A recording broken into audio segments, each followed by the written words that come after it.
Everyone, कैसे हैं आप सब। एक बार फिर से आप सबका स्वागत है हमारे इस चैनल पे जिसका नाम है उड़ान कंपटीशन क्लासेस। तो चलिए आज के वीडियो में भी हम आपके लिए जो क्वेश्चंस लाते हैं, हमारा यही प्रयास रहता है कि जो भी क्वेश्चन लाएं, जो भी सीरीज लाएं, जो भी कुछ लाएं वो आपके लिए बहुत ज़्यादा महत्वपूर्ण हो। किसी भी तरीके से वो आपके लिए कहीं पर भी अनयूजफुल ना हो, मतलब जो भी हो आपको यूजफुल हो। तो चलिए आज हम शुरू करते हैं। जो आज का हमारा टॉपिक है वो है पर्यायवाची यानी कि समानार्थी शब्द। वो शब्द जो लिखे तो कई प्रकार से हों पर उनका अर्थ एक हो। देखिए बहुत सारे पर्यायवाची आपने याद किए होंगे और बहुत सारे ऐसे पर्यायवाची होंगे जो आपको याद है और आपको इस वीडियो में देखने को मिलेंगे। अगर ऐसा है तो इसका मतलब आपकी तैयारी बहुत अच्छी चल रही है। और ऐसा तो आप सारे लोग जानते हैं कि जिस भी एग्जाम में हिंदी पूछी जाती है बिना पर्यायवाची का वो पेपर कंप्लीट नहीं होता है। तो चलिए इसी के साथ शुरू करते हैं आज का अपना वीडियो। पर आपने अगर अभी तक हमारे चैनल को सब्सक्राइब नहीं किया है तो फटाफट से कर लीजिए हमारे चैनल को सब्सक्राइब, बेल आइकन को भी प्रेस करिए ताकि रिलेटेड नोटिफिकेशन मिले सबसे पहले आपको, ताकि सारे टॉपिक्स हिंदी हो या इंग्लिश हो या कोई भी विषय हो आप बड़ी आसानी से हमारे चैनल पर पढ़ सकें। अगर आप हमारे साथ जुड़ते हैं तो ये आपके लिए बहुत ही ज़्यादा महत्वपूर्ण होगा। देखिए पर्यायवाची, सबसे पहला हमारा शब्द है अलंकार।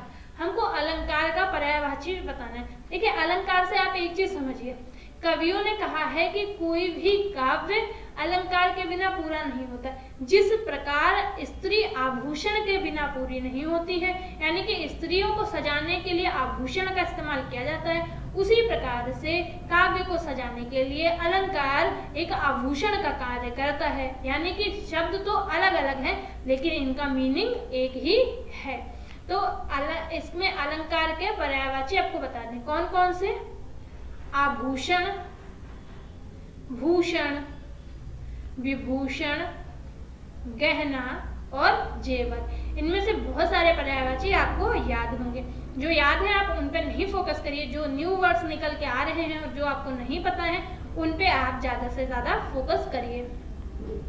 अगला है हमारा अहंकार, जो आजकल के लोगों में बहुत भरा हुआ है। चलिए इसके भी पर्यायवाची देख लेते हैं कौन कौन से हैं।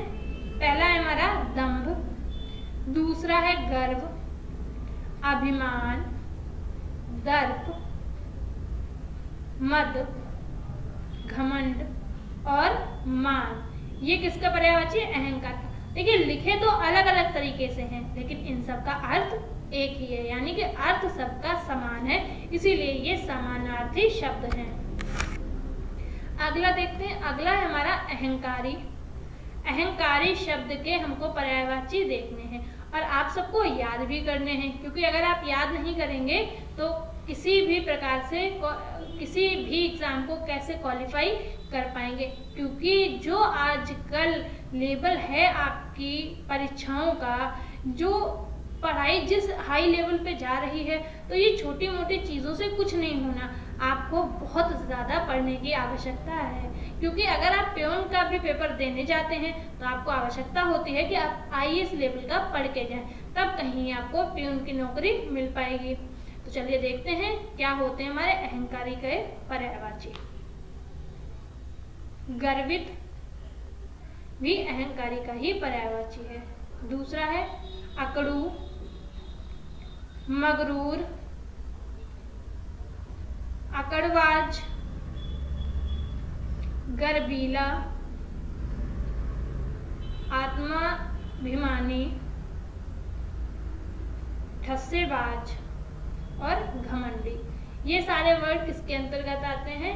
ये अहंकारी के सारे पर्यायवाची होते हैं। मीनिंग वर्ड्स तो अलग अलग हैं लेकिन सबका मीनिंग एक ही है। फिर अनुपम, जिस अनुपम के पर्यायवाची हमको देखने हैं जिसकी उपमा ना की जा सके, यानी कि जो बहुत ही ज्यादा बहुमूल्य हो, अतुल्य हो। चलिए इसके देखते हैं। अपूर्व किसका? अपूर्व भी अनुपम का पर्यायवाची होता है। दूसरा है अतुल, अतुल भी अनुपम का पर्यायवाची होता है। दूसरा है हमारा अनोखा, फिर है अनूठा, अद्वितीय, अद्भुत और अनन्य। ये सारे शब्द किसके पर्यायवाची? ये हमारे अनुपम के पर्यायवाची हैं। फिर अगला वर्ड है हमारा अमृत। देखिए ये पर्यायवाची, ये जो शब्द है ये कई बार रिपीटेड है, बार बार ये शब्द आता है। और क्या होता है कि अगर हमने इसके पर्यायवाची ध्यान से नहीं पढ़े होते हैं तो क्या हो जाता है कि ये गलत होने के चांसेस रहते हैं। फिर कहते हैं हमने आज तक इसके पर्यायवाची तो देखे ही नहीं कि इसके पर्यायवाची कौन से होते हैं। तो देखिए अमृत के पर्यायवाची कौन कौन से हैं। सुरभोग, सुधा, सोम, पीयूष, अमीय और जीवनोदक, ये किसके पर्यायवाची हैं? ये अमृत के पर्यायवाची हैं। अगला है हमारा अग्नि। इसके बहुत सारे पर्यायवाची आपको पता होंगे, अगर नहीं पता है तो इनको आप देखिए। पहला है हमारा आग, ज्वाला, दहन। आई होप ये तो तीनों सबको ही पता होंगे। और हुताशन भी सबको पता है। अनल, पावक, वहिनी, कृशान, ये सारे पर्यायवाची जो हैं क्या बहुत इजी हैं और हर कहीं पे देखने को मिल जाते हैं। वो देखते हैं जो हमने बहुत कम देखे हैं या आपने बहुत कम पढ़े हैं। वो कौन कौन से होते हैं? धनंजय, वैश्वानर, रोहितस्व, वायुसखा, विभावशु, धूमकेतु, वहिन और सिखी, ये सब किसके पर्यायवाची होते हैं? ये होते हैं आपके अग्नि के पर्यायवाची। अगला है हमारा असुर, यानी कि हमको यहाँ पे राक्षस के पर्यायवाची बताने हैं। चलिए देखते हैं कौन कौन से होते हैं। यातुधान, निश्चर, रजनीचर, धनुज, दैत्य, तमचर, राक्षस, निशाचर, दानव और रात्रिचर, ये किसके पर्यायवाची होते हैं? ये आपके असुर के पर्यायवाची होते हैं। बहुत सारी चीजें ऐसी होती हैं कि जब आपके सामने लिखी होती हैं, अगर आपको यातुधान का पर्यायवाची लिखने को आ जाए तो आपको इसका अर्थ ही नहीं पता होगा। इसीलिए अगर आप किसी चीज के भी पर्यायवाची या विलोम या कुछ भी पढ़ते हैं तो सबसे पहले आप उसकी मीनिंग समझें कि उसकी मीनिंग क्या होती है। अगला है हमारा अश्व, यानी कि घोड़े के पर्यायवाची। घोड़े के पर्यायवाची कौन कौन से होते हैं? है, तुरंग, घोड़ा, घोटक, हरि, तुरंग, बाज और सैंधव, ये किसके पर्यायवाची होते हैं? ये सारे हमारे घोड़े के पर्यायवाची होते हैं। अगला देखते हैं, अगला है अंधकार। अंधकार के पर्यायवाची कौन कौन से होते हैं? तम, तिमिर, तमिश्र, अंधेरा, तमस और अंधियारा, ये सब किसके? अंधेरे के पर्यायवाची, यानी कि अंधकार के ये सारे पर्यायवाची होते हैं। फिर है अतिथि। आपको अतिथि के भी पर्यायवाची याद होने चाहिए क्योंकि ये वर्ड भी कई बार एग्जाम्स में पूछा गया है। मेहमान, ये तो हम सारे लोग जानते हैं कि हम अतिथि को मेहमान भी कहते हैं क्योंकि ये वर्ड हमारा डेली ही यूज किया जाता है आम बोलचाल की भाषा में। दूसरा होता है अभ्यागत, तीसरा आगुंतक और चौथा है हमारा पहुना। ये किसके पर्यायवाची? ये हमारे इसके अतिथि के पर्यायवाची। अगला देखते हैं अर्थ, इसके पर्यायवाची। तो इसका अर्थ का मतलब होता है धन, द्रव्य, मुद्रा, दौलत, वित्त, पैसा, यानी कि पैसे के जितने भी अर्थ होते हैं वो अर्थ के अंतर्गत आ जाते हैं। उम्मीद है कि जो आज हम आपको पढ़ा रहे हैं ये आपके लिए बहुत ही ज़्यादा महत्वपूर्ण वीडियो है और बहुत ही ज़्यादा महत्वपूर्ण यहाँ पर आपको पर्यायवाची देखने को मिल रहे हैं। तो चलिए देखते हैं अरण्य, यानी कि जंगल का पर्यायवाची। अरण्य मीन्स क्या होता है? जंगल। और इसके पर्यायवाची जंगल, वन, कानन, अटवी, कांतर और विपिन, ये सब किसके पर्यायवाची? ये अरण्य के पर्यायवाची सारे होते हैं। फिर नेक्स्ट है हमारा अनि। अनि मीन्स क्या होता है? सेना।